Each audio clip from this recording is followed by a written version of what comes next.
Ayan guys, for today's video, magluto tayo ng pritong isda. Gagawin nating scabeche. Scabeche ba yan? Or scabeche? Ayan. Gagawa tayo ng scabeche. Meron tayong bell pepper, green bell pepper, bawang, sibuyas, luya. At mayroon tayong kamatis dito. At mayroon tayong suka. Suka po yan guys. Ano siya? Tawag di spicy vinegar. Pero hindi siya manghang. Ngayon magpainit tayo ng mantika, yung ating giprituhan. Ito yung ating gagamitin sa paggisa ng mga sangkap. Ayan. Ayan, ilagay na natin ang ating luya.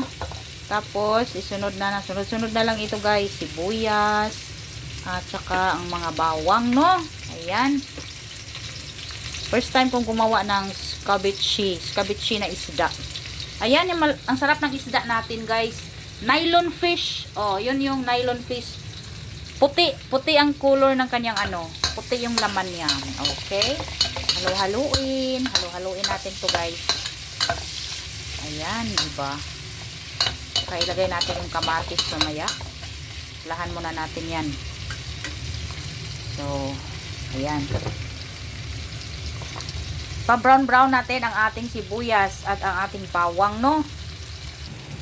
Ayan, medyo brown na siya. Ilagay na natin ang ating bell pepper. Ayan, kamayin na lang natin. Kasi yung isang kamay ko, hawak yung hawak yung aking kamera. Ayan, halo-haloin natin ng konti ang ating bell pepper. Para mahalo siya, no? Ayan. Ito yung aking version, aking style ng paggawa ng Sunod natin kamatis, guys. Oh, diba?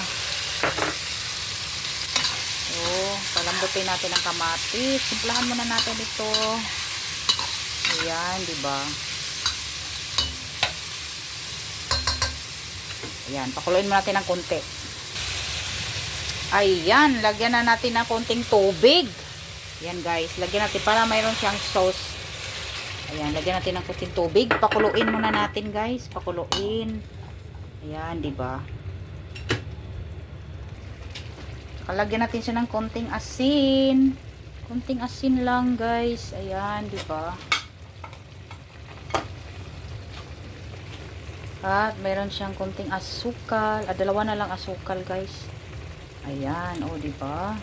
Para may lasa siya. At lagyan natin ng konting liquid seasoning. Oh, liquid seasoning lang para may lasa siya. Ayan, halo-haloin po natin. Ayan, so lagyan na natin siya ng konting suka.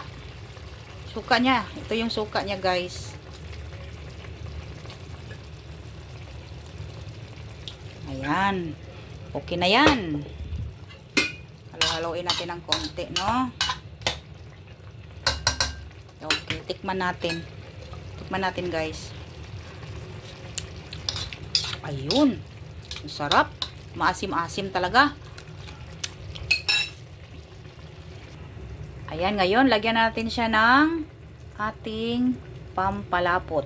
Yung cornstarch na may nalo natin sa tubig. Oh, ayan, diba?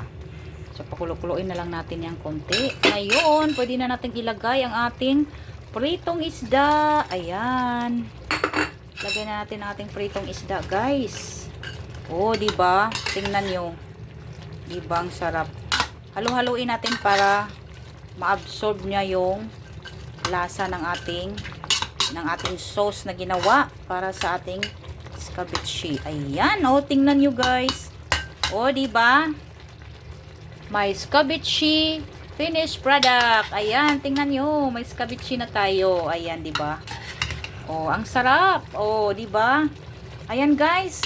Kuha na kayo dyan ng magdala na kayo ng plato at saka kutsara dito. Kuha na kayo, guys. Kainan na to. Wala na makakapigil. Kainan na.